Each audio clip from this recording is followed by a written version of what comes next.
बाप आर पार की खेलेंगे भाई, वही जीतेगा चौपर पर। और हम तो ऐसा मारेंगे ना उठ पाओगे और ना बैठ पाओगे।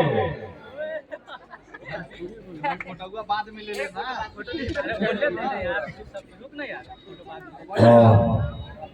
दोस्तों, बड़े भाई बुजुर्गों, ये कहना चाहूंगा कि आज इस मन्नत की वजह से हम सब इकट्ठा हुए, कितना अच्छा लग रहा है। और मैं कहता हूं कि ये इस बंदे का चाल, एक मन्नत मुंबई में, दूसरा मन्नत बिहार में, सही बता रहा हूं।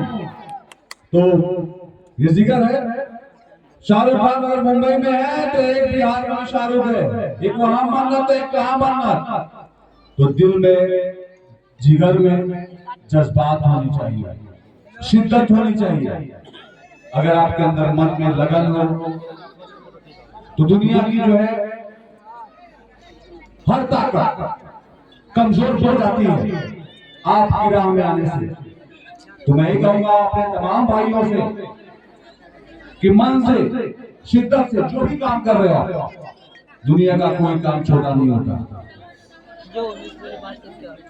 दुनिया का कोई छोटा नहीं होता, बशर्ते कि आप उसको कितनी शिद्दत से, कितनी मेहनत से कर रहे हैं।